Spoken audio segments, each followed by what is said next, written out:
Good afternoon, everyone, and welcome to TourismTechnology.com's webinar, A Refresher on Facebook Advertising. My name is Melissa Ennis, and I'm with Hospitality Newfoundland and Labrador here in St. John's.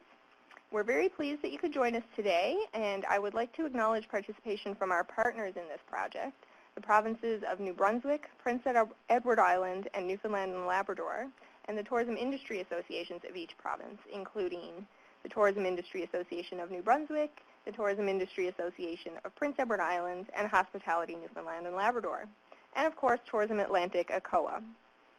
The aim of the TourismTechnology.com project is to empower tourism operators in Atlantic Canada to improve their competitiveness by effectively using online technology. TT.com provides operators with the skills, knowledge, and expertise to take advantage of current online tools and resources. We offer one-on-one mentoring, workshops, and tutorials, all ranging from basic to advanced levels of learning. If you're following along online today, please feel free to tweet or post using the hashtag TourismTech. Today we have Sheldon Payne from Newfound Marketing as our presenter. Sheldon's going to get into all the ins and outs of advertising with Facebook. Before we get started, I'll just mention that you can use the chat window to post your questions.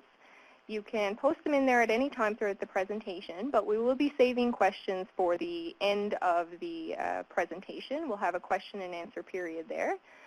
So feel free to use the chat window, or at the end of the presentation, like I said, we can use the chat or open our mics and have a conversation question and answer period.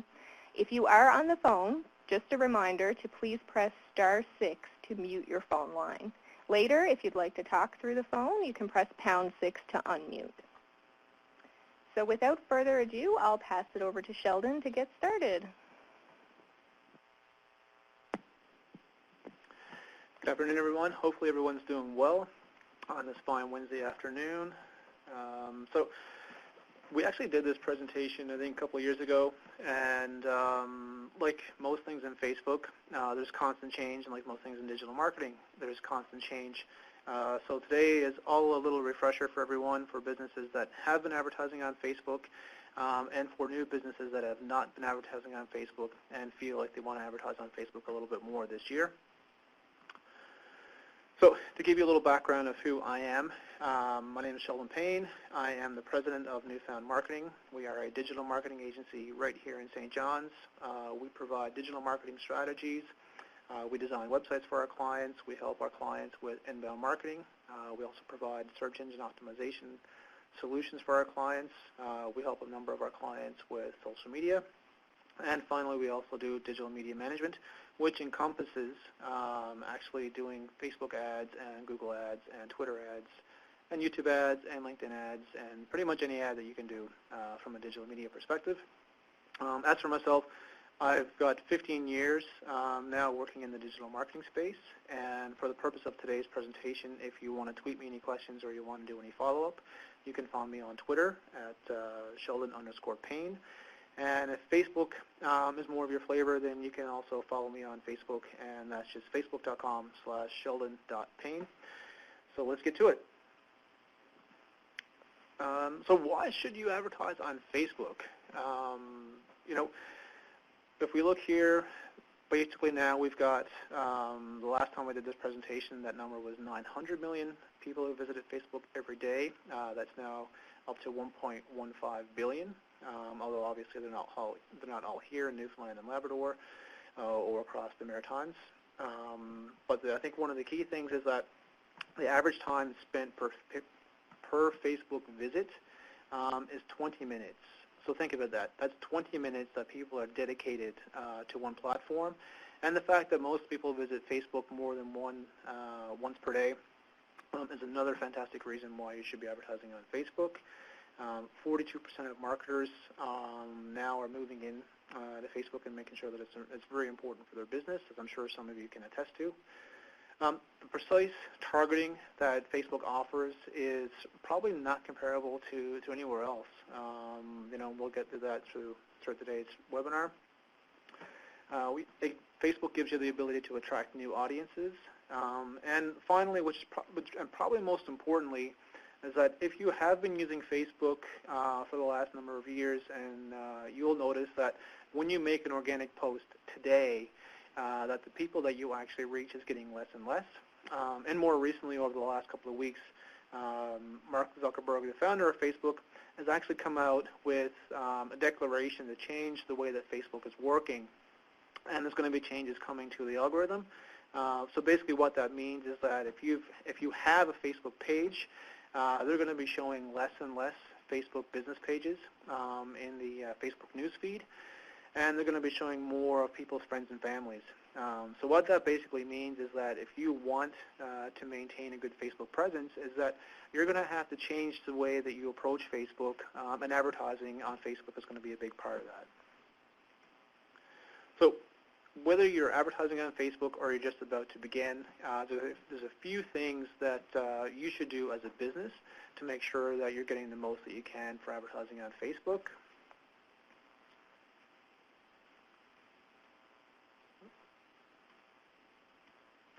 The very first of those is that you need to have a Facebook business page. Now, I suspect that because it's 2018, that the majority of people here already have a Facebook business page, but if you don't, if you want to run ads on Facebook, you need to have a Facebook business page. And one thing that's probably changed over the last couple of years as well is that Facebook now actually provides us with the ability to advertise on Instagram within the Facebook advertising platform. So if you want to advertise through Facebook and you want to advertise on Instagram, we also highly recommend that you have an Instagram account and then you link that Instagram account to your ad accounts. And basically to just have a Facebook business page, it's quite simple. It takes a couple of minutes, and all you need to have is your company name, ideally a website that you can direct people to, telephone number, a short bio of who you are, and ideally a company logo and a cover photo. Once you've taken the process of actually creating your Facebook business page, the next thing that you'll want to do is that you'll want to create a Facebook ad account. Now, Facebook provides you two ways to do this. You can create an ad account through your personal accounts. However, the best practice that we often recommend is to actually create a Facebook Business Manager account.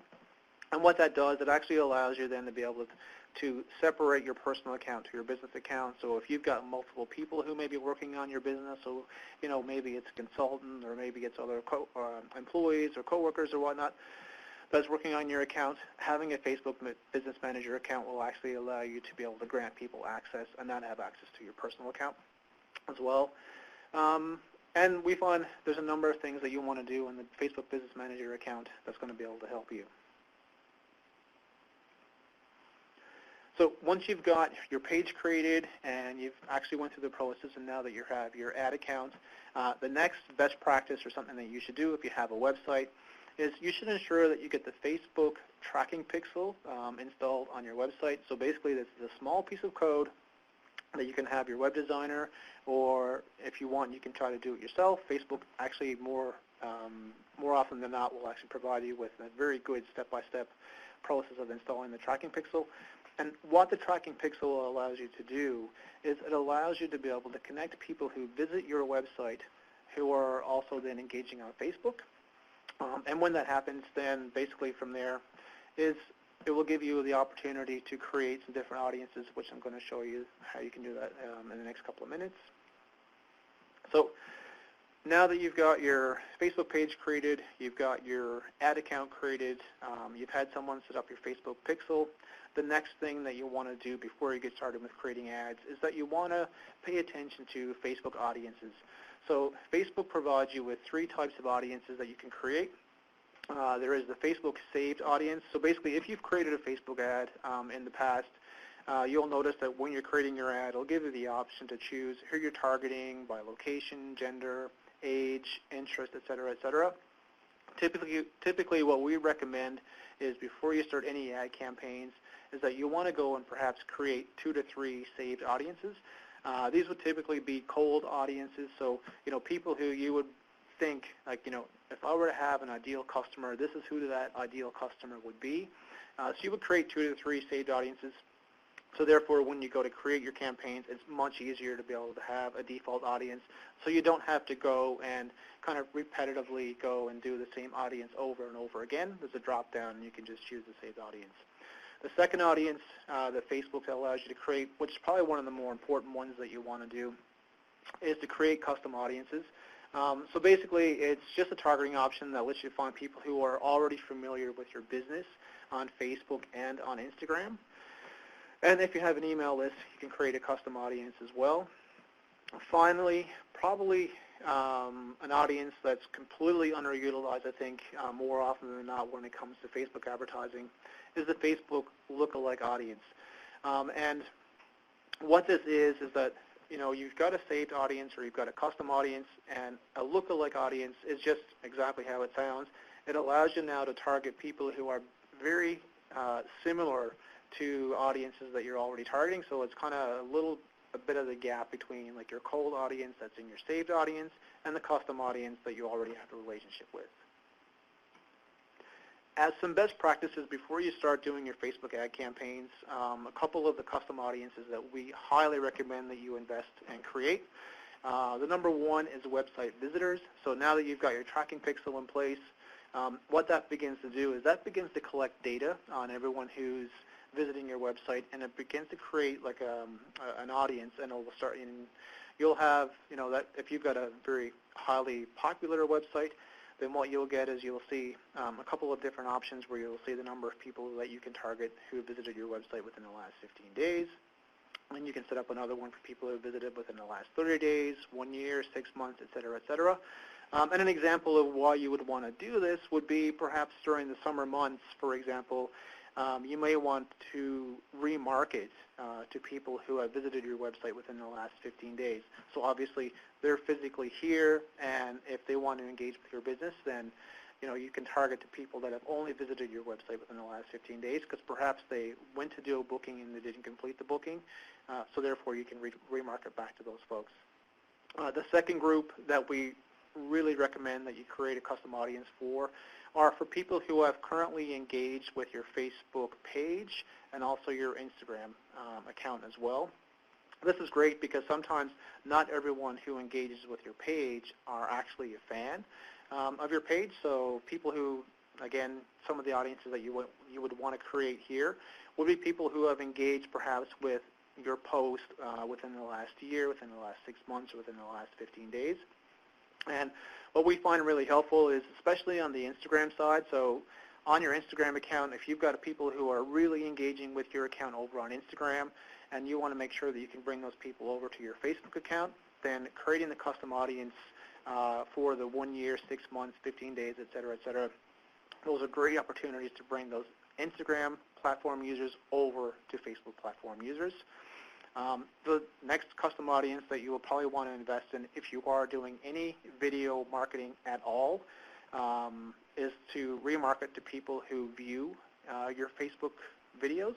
So obviously, I think in the tourism space, more often than not, we'll see a number of opportunities throughout the year when someone takes some fantastic footage, and then that footage is being shared across a number of different networks.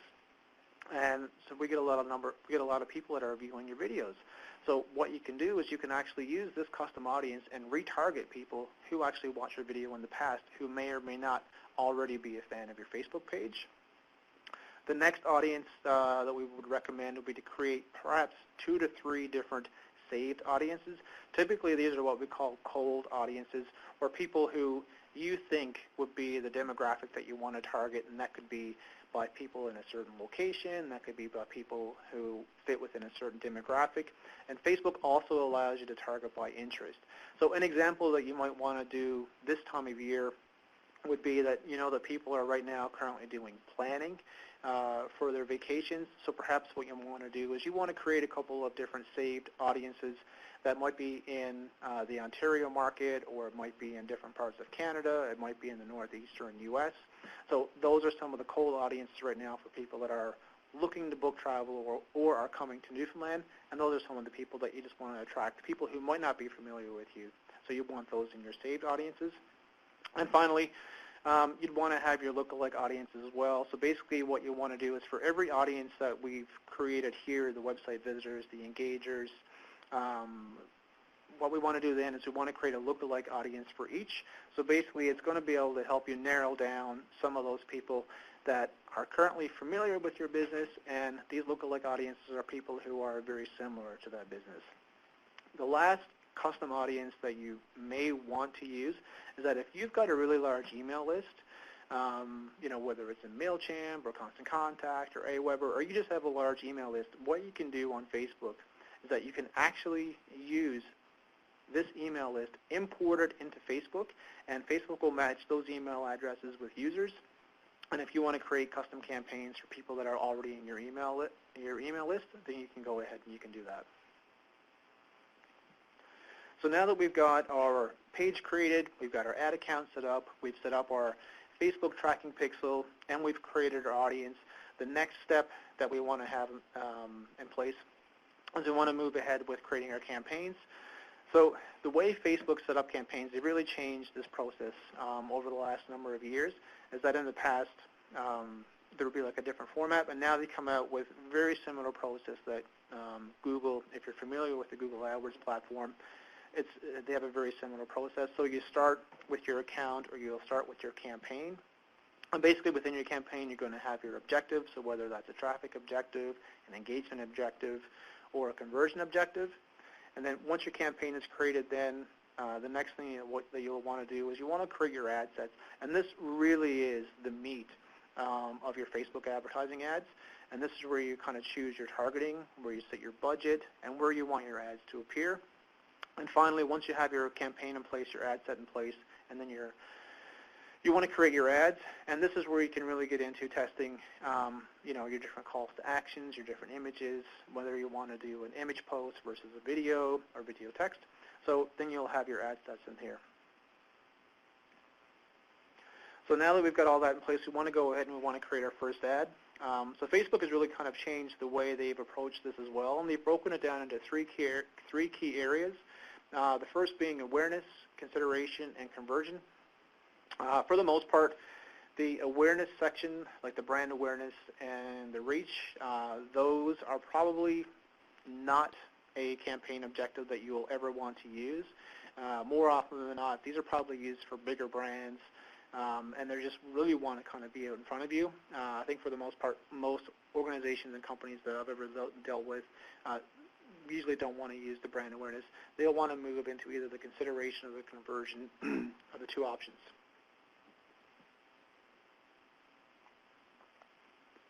So as you can see, under consideration, we've got a couple of different objectives. We've got traffic engagement, app installs, video views, lead generation, and more recently, they've also introduced the ability to send direct messages. And then within conversions, we've got obviously conversions, catalog sales, and store visits. For the most part, when it comes to a conversion objective, you'll want to avoid catalog sales and store visits, and you'll just strictly want to focus on conversions. So here's kind of a rough breakdown of each of the three. Under the consideration, basically what you want to do here is that if you've got an objective for traffic and you want to send people back to your website, you definitely want to make sure that you've got your Facebook tracking pixel installed. The next possible objective that you might want to use would be the engagement. So basically the engagement would be, and we'll jump into this a little later, is that most people will kind of click the boost post button to kind of generate more traffic. Really what you want to do is you want to use the ad manager, and you want to use the engagement objective and then boost the post through the engagement objective. And I'm going to give you guys a couple of different options of some recommended campaigns that we'll do later on. The next objective that you might want to consider, so if you have a reservation system in place, or you're taking bookings and you have the ability to track conversions, or people who can actually go through the entire process on your website and convert, the conversion objective might be the one that you want to choose, because what that's going to do, it's going to basically tell Facebook that, my objective is to get bookings, whether it's a room reservation or a tour or whatnot. That's my objective. So what Facebook is going to do is that when you choose the conversion objective and you've got it set up correctly with your Facebook tracking pixel, it's going to show your ads to people that have that will typically have converted on Facebook in the past, or people that have went through a process of been converted. It's not going to show your ads to people who don't buy anything on Facebook or have never converted, because that's just a waste of your advertising dollars. So now that we've got our objective in place, what Facebook allows us to do next is that it allows us to choose our audience. So one of the things that we really like about Facebook, probably more than any other platform, is that it allows us to have the ability to target users by location, age, gender, language, relationship status, education, work, financial, so basically what their household income would be, where they live, which generation they are, whether they're parents and parents with kids, no kids, and then they wouldn't be parents. And then they would have kids with different ages, so maybe you're targeting parents with kids who are between 0 and 5, maybe it's between 5 and 10, or maybe it's kids who are, people have kids who are a little older. You can also target by different life events as well, so birthdays, anniversaries, job milestones. More importantly, you can also target by interest. So this goes back to the cold audiences that I made reference to earlier, and behaviors. Behaviors is probably one of the more important ones that you'll want to consider over the summer months when you're doing your Facebook ads. More recently, Facebook now allows you to provide an option where a behavior will be, users that are traveling to. So if they're traveling to, whether it's Gros Morne or St. John's or Charlottetown or Halifax or Moncton, then you can actually target people who are actually physically traveling to your destination, and that might be where you want to have some ads to target those people to make sure that they're engaging with you or working with your business while they're here. So as you can see, if you've been within the Facebook platform, it'll kind of give you all these options, and I can do an example as we get towards the end. But here's just a screenshot of all the options that you have available. Basically, what you have is the first thing that you will do is you will choose your audience. So there'll be a drop down here, and this is where when you do your homework in advance and you've got the saved audience, or you've got the custom audience, or you've got the lookalike audience, that's where you can choose, these are the number of people that I want to target. Then the next thing, even within the custom audiences that you've created, maybe you only want to target people that live within a certain segment. And finally, you can do then target by age, target by gender, and target by interest. The other thing that's changed probably over the last couple of years within the Facebook advertising platform is that in the beginning, if you advertised on Facebook, you were advertising on the news feed.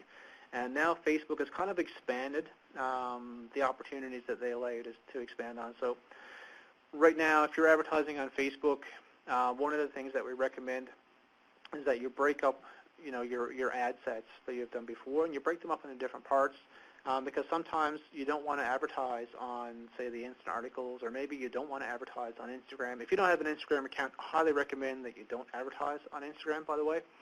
So Facebook now allows you to kind of choose, where do I want my ads to be placed? Typically, the place that most people want to be is the news feeds. Then there's an opportunity there for Instant Articles, in-stream videos. The right column, if you're advertising for desktop, is one of probably the best spaces to advertise in.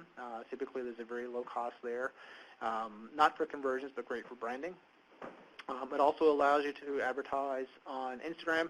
And now there's two areas to do that.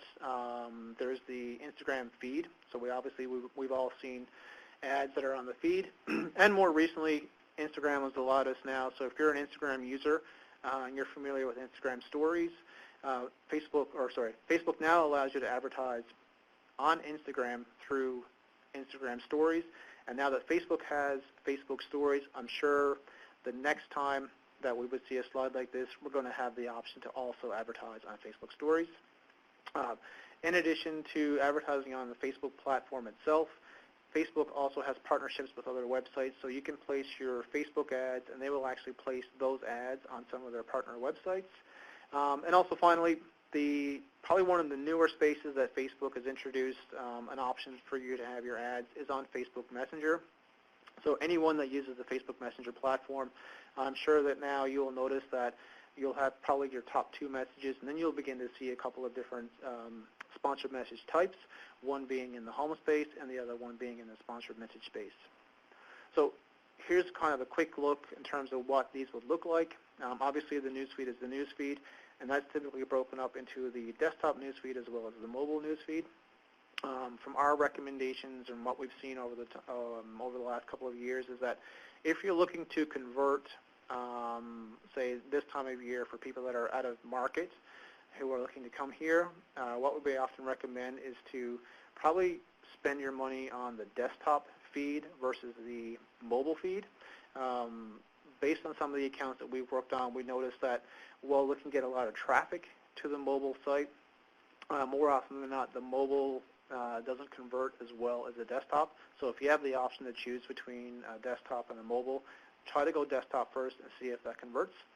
The instant articles, basically what they've done there is that if you have a blog post, for example, you can actually create what's called like an instant article. So while you're reading that blog post, you're not actually jumping out to someone's website. You're actually just reading the article within the Facebook platform itself. So you can advertise within the article. And then there's the right column ad, which I mentioned earlier. And if you're choosing on Instagram, obviously we've got the two key areas, the newsfeed and the stories. One of the things that we really like about the Facebook stories is that if you're an Instagram user, you need to have 10,000 followers to have the option to swipe up to share a link to your website. And what you can do through advertising is that if you don't have 10,000 Instagram users, is that you can still advertise and still have the ability for people to come to your website from Instagram. And finally, we've got the messenger ads. We found the messenger ads actually to be working quite well because it's one of those places where you're kind of you're not in the news feed like you are, so you're not scrolling as such, and more often than not, you're responding to someone that's engaging with you. So it's a really good place to kind of get in front of people. It's only one ad spot that's typically available, so it's a really good place to kind of get your message in front of everyone. So now that we've got our campaign in place and we've set up some of our, who we want to target to and where we want our ads to show, the next thing that we want to do is you want to set your budget. What Facebook does here is that they actually allow you to set your budget in two ways. They allow you to set your budget on a per-day basis, and then they also provide you with an option to do it on a lifetime basis. Our recommendation is that if at all possible, try to use the lifetime budget as opposed to the per-day budget. And the big reason for that is that if you're doing the per-day budget, Facebook is going to try its best to basically spend your money within that day. But if you're doing the lifetime budget, then what Facebook does is that it'll spread your budget out, and let's say if you're doing $5 a day for the whole week, so you've got $35 that you're spending for the whole day, for the whole week. What Facebook will do is that people who would typically respond to your ad over the lifetime of the 1 week, then we notice that a lot of these people actually respond on Wednesdays. So it might actually spend more of your budget on one day and less of your budget on another day when you choose a lifetime budget. Another thing that we like about the budget is that with the lifetime budget, when you do that, it'll also provide you with an option to schedule. So if you want to do your scheduling with the lifetime budget, is that you can choose to, I want my ads to only show, maybe it's during the weekdays, maybe it's in the evening or the afternoon, or only on the weekends. If you do it with a daily budget, unfortunately that's not available. So now that we've got our budget in place, the next thing that we want to do is that we want to set our pricing. And Facebook allows us to be able to set our pricing in a couple of different ways. If you're doing a traffic ad, for example, then you can have a cost. When anyone clicks on my ad, you can pay on a cost per click basis. You can pay on an impression basis. On the impression basis, what that means is that for every time your ad is shown over 1,000 times, you will pay a certain amount of money. So that might be $5 for every 1,000 impressions, or it might be $2. And then another option that we like in some cases is the daily unique reach. What's great about the daily unique reach versus the other two options is that it's going to show you to more people as opposed to the impression side, where it may show you to the same people repeatedly over and over and over. So now that you've got how you want to be charged, whether it's on a cost per click basis or whether it's on a cost per thousand, the last thing that you'll have the option for is the ability to set your pricing. And again, you've got two options here. One option is to allow Facebook to optimize for your budget, and another option is for you to manually set the price that you want to pay.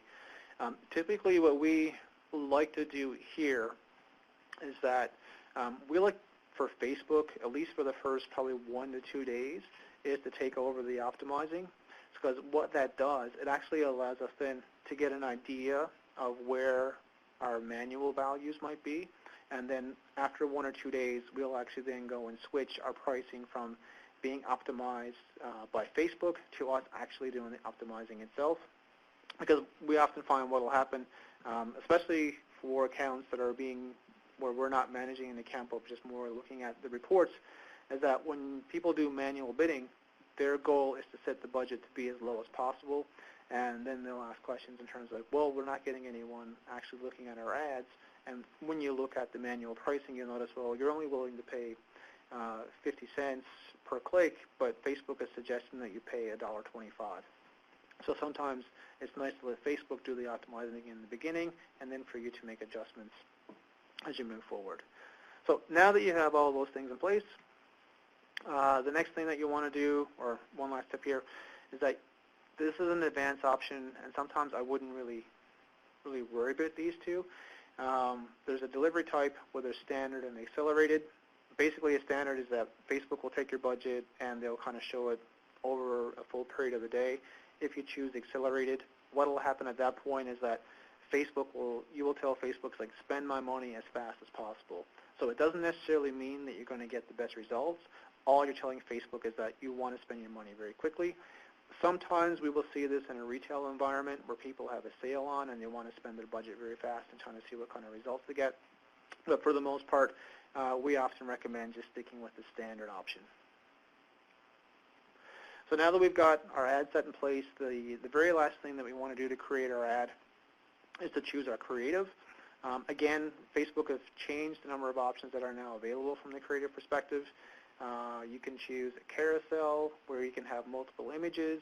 The single image is pretty much the standard Facebook image that's been around for quite a while and still probably the best ad that you can choose.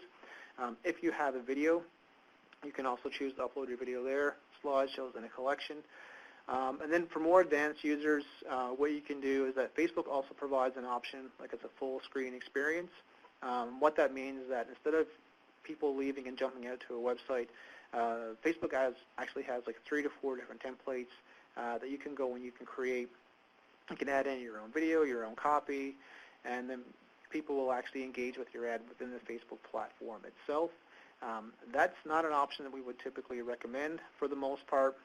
Depending on what your objectives are, we often recommend sticking with the single image or the single video.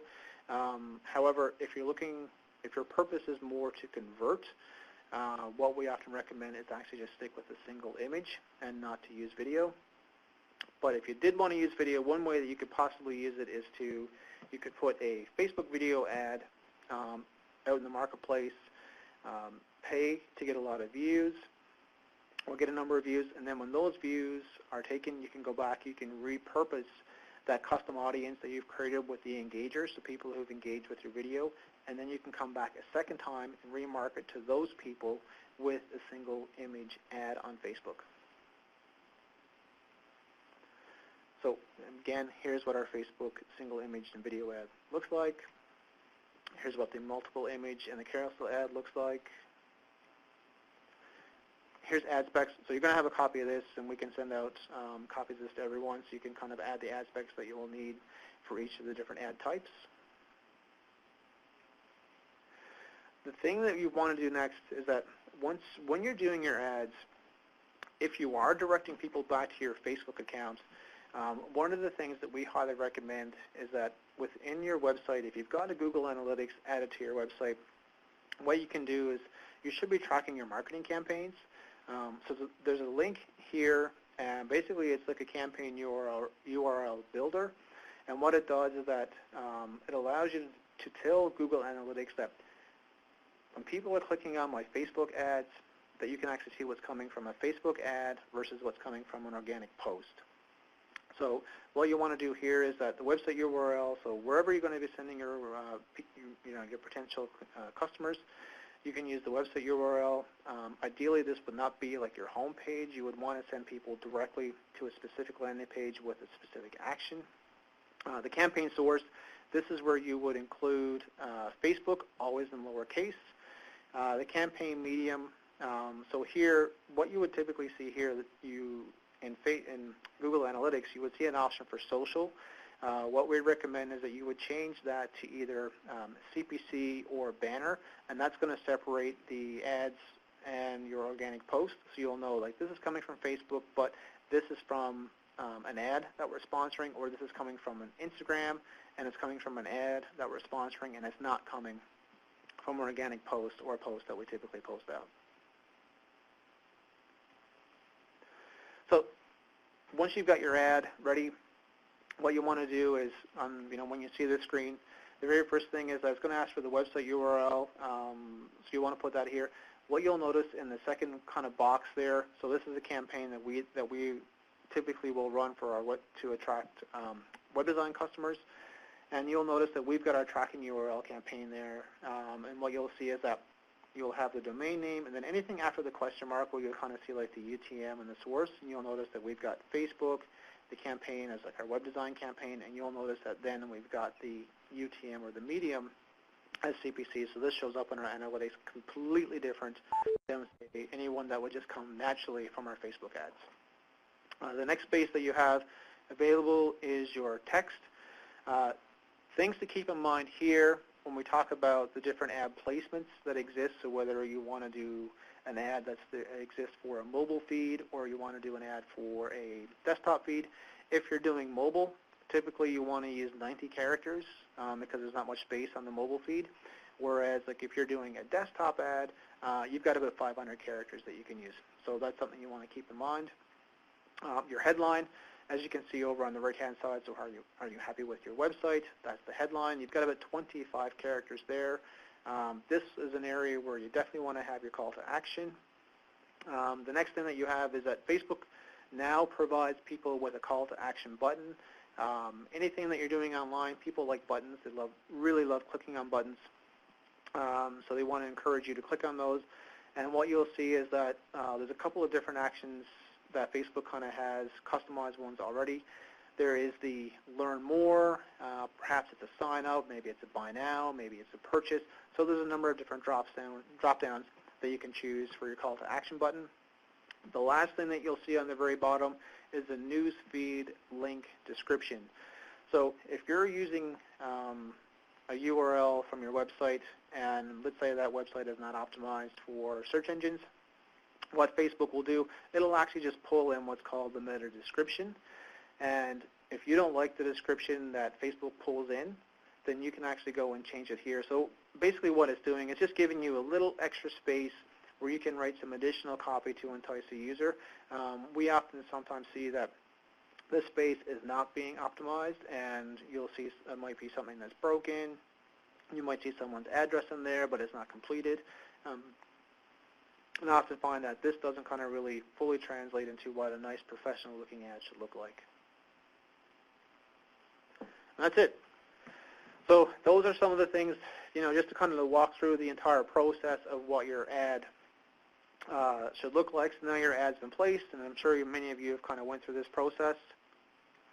But once your ad is placed, the next thing that you want to do is, like, don't just leave your ad there. You want to make sure that you create a Facebook ad report, and you want to go back and you want to have a look and see, like, how is this campaign performing? And Facebook provides you with a number of different options for your Facebook ad reports. You can see if you want to see how things are performing by performance and clicks. So if you're driving something to the traffic objective being website traffic, you can see how it's doing click-wise. Likewise, if you're trying to boost the post and you want to get more people to engage on your content, there's another drop-down as well, and it will tell you like how many people are engaging on that content. And it could be people from different locations, or people who have different interests, or it could be from people from a mobile feed versus a desktop feed. So 3 campaigns that you should always be running if you plan on using Facebook for your advertising for 2018 and beyond. The first campaign that you should have set up is a website remarketing campaign. Basically what that is that anyone who's currently visiting your website, whether it's in the last 15 days, 60 days, 30 days, etc., once you've got your tracking in place, what this allows you to do is that when they visit your website and they come back to Facebook, you're going to remarket those people with an ad for your business. So the example that I typically give here is that, if you're shopping for a trip and you've been on TripAdvisor or you've been on Expedia, you'll often notice that once you go back to Facebook that you'll see an ad, again, for Expedia or TripAdvisor, and depending on how advanced they did the targeting, you might actually see the location that you've been shopping around for. So this is what they're doing here in that space, and that's the website remarketing campaign. So that is probably the number one thing. If there's only one place you're going to spend money, this is probably the campaign that you want to do it. And again, over the summer months when people are physically here, so if they are looking around, looking for things to do, the website remarketing campaign would certainly be important to make sure that people are coming back to you on Facebook and perhaps then going back and completing the transaction that you want them to complete. The second campaign that you should run if you are doing any marketing on Instagram at all is very similar to the website remarketing campaign. So these are all the people that are over on Instagram that are liking your post or commenting on your post. Then you should have a remarketing campaign on Facebook for those people as well to make sure that you also are getting the attention of those people on Facebook. Very similar to the website remarketing, again, depending on who your audience is and where they're looking at that very moment that they see an ad, they might be over on Instagram and then all of a sudden they're back over on Facebook, but you want to make sure that you're also capturing them on Facebook. The last campaign that you should be running, and depending on who you speak to, some people don't agree with this one, but this is definitely one that I think you should do, is that you should continuously have a cold audience or a saved audience page-like campaign running. It's not a place where you need to spend a lot of budget, but it's just basically a place where you've got an idea of who your target customer would like to be. You've created perhaps a buyer persona of who that person is. Take that persona, put that in Facebook, and create a page-like campaign, and that's going to bring people into your business who are probably not familiar with you at all. This is a great time of year to perhaps do one of those. Again, people are doing a lot of travel planning, getting ready for the summer holidays, so this would be a great opportunity for you to be able to go in and create a cold audience campaign. And finally, the best practices, there's a lot more than what's here for best practices, but here's just a couple that I wanted to share with everyone. The very first thing is the boosted post. I know it's super easy to be able to go and click on that little boost post button, put in $5, put in $10, click the button, and away you go. Facebook does all the work. Unfortunately, that is probably one of the worst possible ways that you can advertise on Facebook. If you continuously hit the boost post button, you're going to get less and less and less organic reach for any time that you want to post, because Facebook knows that you want to pay to be in this space. What we recommend to do is that if you do have a post that you want to boost, is to go into your ad manager platform and then go and create a campaign that we had mentioned earlier that's called an engagement campaign. And within the engagement campaign, what you can do is you can take that exact post, but now you can create the audience that you want to create. So that might be a custom audience, that it might be you're creating a boosted post for people who have visited your website. Perhaps you're going to create a boosted post for a lookalike audience. Perhaps you're going to boost your post for a saved audience or a cold audience that you've created in the past. And then you can also separate the boosted post and say, well, I only want this to show up on people who have phones.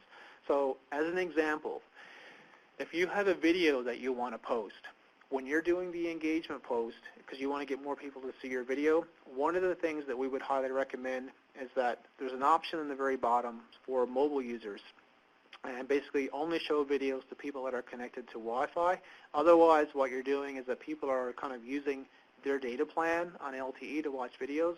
So kind of respect mobile users and kind of only connect, so show your ads to people who are on who are opted in to Wi-Fi so they can watch your videos there. The second thing from a best practice is your ad setup.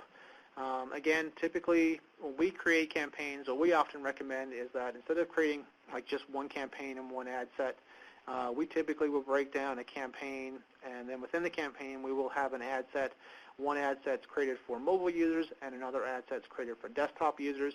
The reason why we do this is that we often find that desktop users cost more money than mobile users, and so we often want to see like, well, how are these campaigns performing versus mobile versus desktop?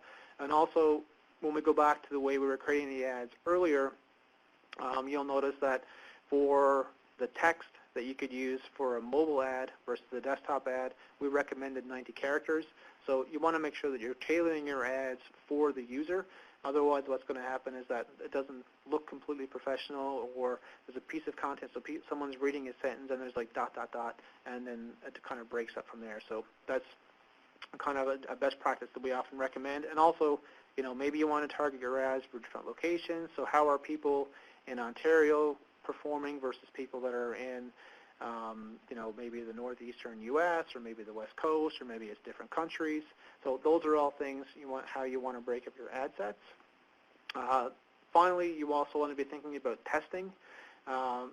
Maybe because of the nature of the business for the tourism business, there's a lot of opportunity to test different images, and so you want to maybe have within your ad sets.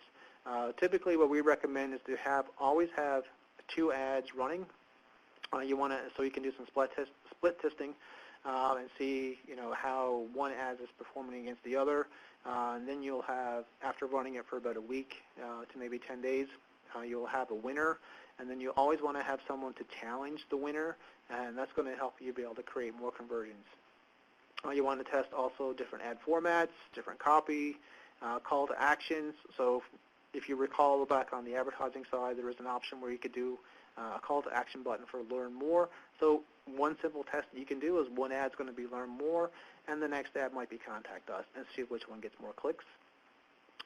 Finally, or I say finally a few times, but another one you want to do is ensure that you are going to be setting up the Google Analytics tracking. This will only allow you to better understand if the marketing that you're doing on Facebook, so whether it's the social media content that you're pushing out, or it's the Facebook ads that you're doing, or the Twitter ads, or the Instagram ads, that it's working for your business. So you can decide, well, this is the money that I have to spend for the year, and this is typically the area that's getting me the better results, and you want to continue to reinvest in that. And my finally, is good file naming conventions.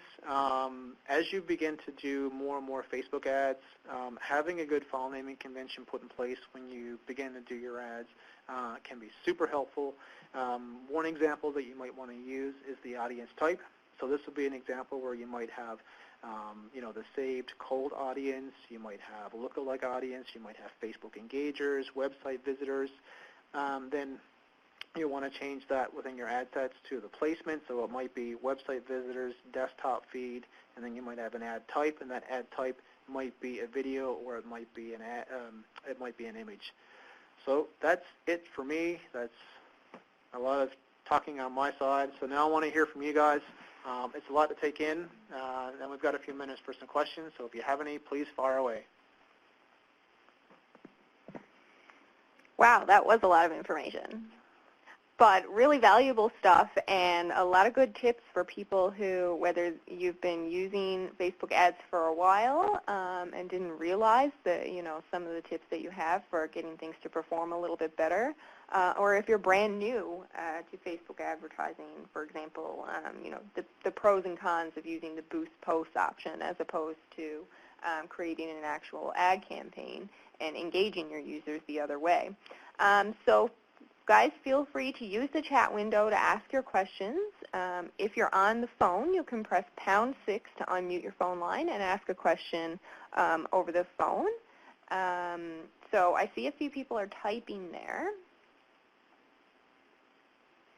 How useful do you find the lead forms, or are people just filling out any and all forms?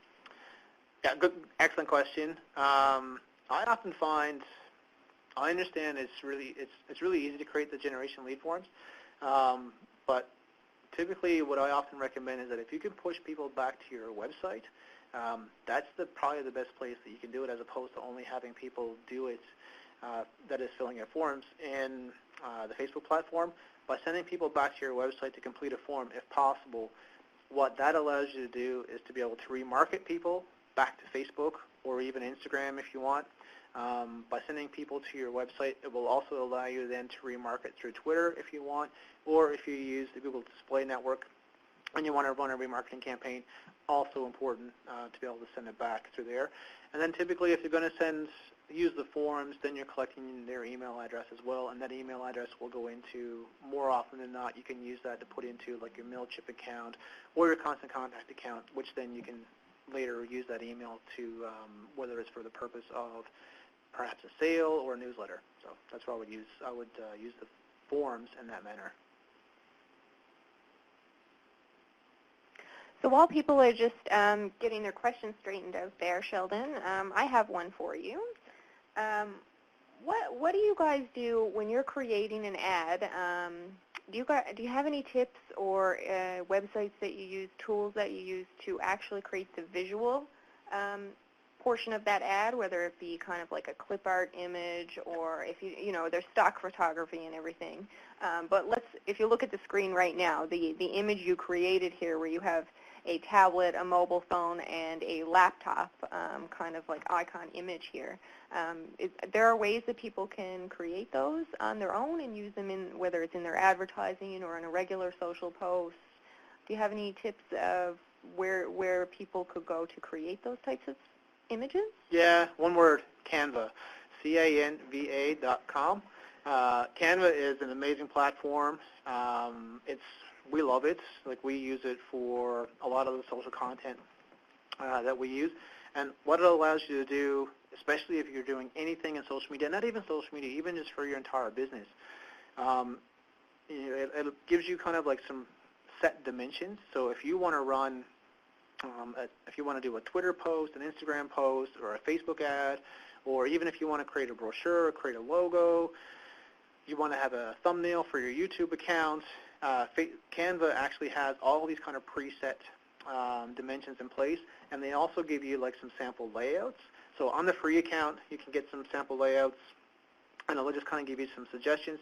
If you choose to go with the paid option, which is roughly about $10 a month, so it's not a really big investment, what you can do is that you can incorporate your branding, so you can bring in your colors, you can bring in your logo, you can bring in your font, and then when you want to go and create a campaign, or you want to create, like, say, if you're doing social media especially, and I need something that's going to go out on Facebook, it's also going to go out on Twitter, and it's going to go out on Instagram, then all your branding will look very consistent and very professional.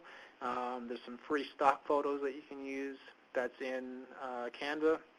And the other thing that we really like is that with Canva is that you can actually upload your own photos, and it will have templates to go in and use. And if Canva is not your thing, the only other space that we like, well, there's other spaces, but one of the other areas that we like that's also very similar is Adobe Spark Post. Very similar. It's something you can have on your phone or on your desktop, and you can go and create some free ads as well, and you can have your branding. But Canva, we love Canva. Like, I just can't say enough about it. I'm like, that's probably the one thing that you can definitely use. If you're looking to bring your social media kind of up a notch and you're not using Canva for 2018, go and sign up today and kind of get started. You'll love it. For sure. We use Canva a lot. All of our social media graphics for H&L are created in Canva, and we have the free account, so we're not paying to use any of it. We make it work with the free account and the templates and everything that they have laid out there for us. I'm sure there's great benefit if you are willing to pay for a subscription fee. But Jennifer, she's typing there now. She uses Canva pretty much daily, and she's pretty familiar with it. And you can create a lot of really cool looking graphics with Canva. The only other thing I would mention there, when you upload that image to your Facebook ad, Facebook has a few restrictions around the amount of text that can be on that image, correct? It does. So it used to be, they used to have a rule, like a 20% rule, and they took it away in one sense, but it still really exists. So you'll notice now, like, if you post an ad to Facebook, if you want to have more than 20% text, Facebook will accept your money, obviously, but they're not going to show your ad as much. So ideally, you want to stick within the 20% rule if you can. And what they do now is that if you're not using the tool yet, there's one tool I should have included here, and I apologize for not having it there, and it's called, it's a creative hub within Facebook, and basically what you can do is you can go in and you can put up test images, and it will tell you whether or not your image will kind of have like a green, a yellow, and a red. Obviously the green is going to be an image that will have less than 20% text. Facebook will like it. They will show it to the masses. If you get like a yellow, you're kind of on that borderline, maybe 20 to 40%. They will show your ads sometimes. And finally, if you're in that red zone where you're, really blasting out a lot of text within your image, you can still pay for it. You'll have to pay a lot more for it, and your ad's not going to be shown as often. So it's so much easier for the most part. Typically what we try to do, if at all possible, is stick within the 20%, less than 20%, or no text beyond your logo, perhaps, is what you want to do with your images. I think Jason from TINB just pasted the link in there. Is that that one you're referring to? That's one of the tools, but there is another section. It's a Creative Hub. Let me just one second. Right. So it used to be. I'll pop it in the comments so you guys can see where it goes. For sure. It used to be that Facebook wouldn't allow you to upload an image to an ad campaign that had more than 20% text. So I guess now they've become a little bit more flexible for it, but they will tell you there's a lot of text in here. It'll be harder to get people to reach, or to be able to reach people effectively and get the most out of your money on that ad campaign. I guess the reasoning behind that is that you have opportunities to put text in the ad post, in the headline, and all the different areas that Sheldon went through earlier. So adding more text to your image, doesn't necessarily make for a clean and effective ad. So Facebook is trying to help you out here by kind of coaching you to use less text in your imagery and keep it short and concise in your messaging. Does anybody else have any questions in the chat window, or #6 to unmute your phone line and ask over the phone?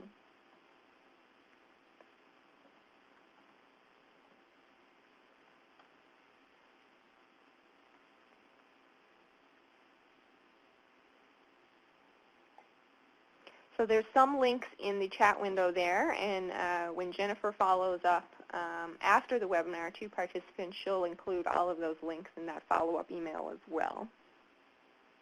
So I'm not seeing any other questions come in, so I think we'll wrap it up here for today. Sheldon, thank you so much. The information that you're able to provide and the insight into using Facebook advertising is amazing. For the rest of us who kind of just are dabbling in it and trying to find our way around it, it's great to have a resource like you in the membership here at H&L, and who offers those types of services just to help coach us into really learning and understanding how to use Facebook. If you're wondering what your next learning steps might be following this presentation, there are many technology learning options available to you simply by contacting your Provincial Tourism Industry Association. We would be happy to help you determine your next steps, whether it be one-on-one mentoring with Jennifer here at Hospitality Newfoundland and Labrador, or Jason in New Brunswick. There's further workshops, training opportunities, or if you simply have questions regarding your online technology and your social media. Thank you again to Sheldon. It was a great presentation, and we certainly covered a lot of valuable information. Check out tourismtechnology.com for a complete list of resources, or call your provincial TIA. Again, thank you to our project partners from the provinces of New Brunswick, PEI, and Newfoundland and Labrador, and the tourism industry associations in each province, TINB, TIPI, and Hospitality Newfoundland and Labrador. And of course, Tourism Atlantic, ACOA. Thank you everybody for joining today, and we look forward to working together again in the future.